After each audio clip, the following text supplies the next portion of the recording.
and this time we're going to be making this matrix style teleportation effect, and you can see it's made up of different layers of effects. Let's jump right into it. We're going to use this model from Sketchfab by Sul. It's a free model that you can get. So let me just download that USD and drag that into a new project of Blender. Just get this. Perfect. It does come with a few other pieces that we don't need. So I'm just going to get the moon, get rid of it, and just select everything. Shift G type. I'll select all the meshes and just clear the parent using Alt P, clear transformation, and I'll hide the meshes and delete the other stuff. So right now everything is a separated piece, but I want to keep things simple. So what I'm going to do is just merge all the meshes. So Ctrl J. Now we have one mesh like this. Let me split my view here. So this is going to be my UV editor, and this is going to be my shader editor or my geometry nodes, because we're going to be using geometry nodes for this. Now let's set up some geometry nodes for the particles. Let me open the old project so that I can explain this better.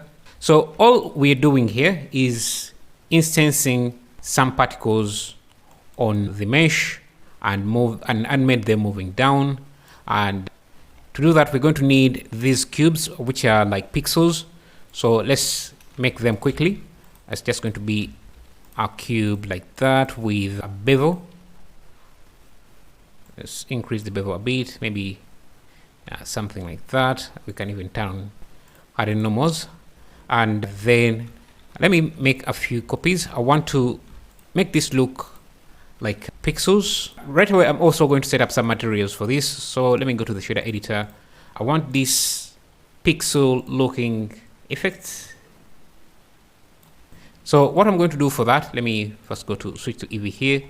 This is going to be using the wireframe node that gives us these lines. Let's use pixel size so that we can determine the size of these pixels, and we can use let's just use a principal shader and an emission shader and just mix them together. So we're going to use this as the mask, and this is going to be a dark material. Actually, I need this to be switched, so I'm just going to swap these, and this is going to be the green, and this is, I want this to be quite reflective, maybe give it a little bit of greenish to it. So this is going to be our pixels. And now for this mesh, I want to turn it into the emitter. Go to geometry nodes and set up a new geometry nodes thing. Let me first apply this rotation and scale of the mesh, and let me also check out the height of this. Okay, 0.7 meters. That's okay. I'm going to use distribute points on faces, and we need quite a bunch of these points. We can even say maybe about 1000, and we want to instance the cubes. Let me call them pixels, and we scale them down, apply the scale. Let me reduce the bevel a bit. Okay, now I can bring in those pixels and instance them on points. Just like that. I can randomize the scale, something like that. And if we take a look at this, you can see how they look. Let me go back to the shader editor and just reduce the pixel size, to something like that. Maybe make this even more brighter. Go back to geometry nodes. Let me use a vector math here to scale down these pixels a bit. If you're not very familiar with geometry nodes, I have a course that explains all of these in step by step, but let's do maybe 2000 pixels, and I want to randomize the rotation of this.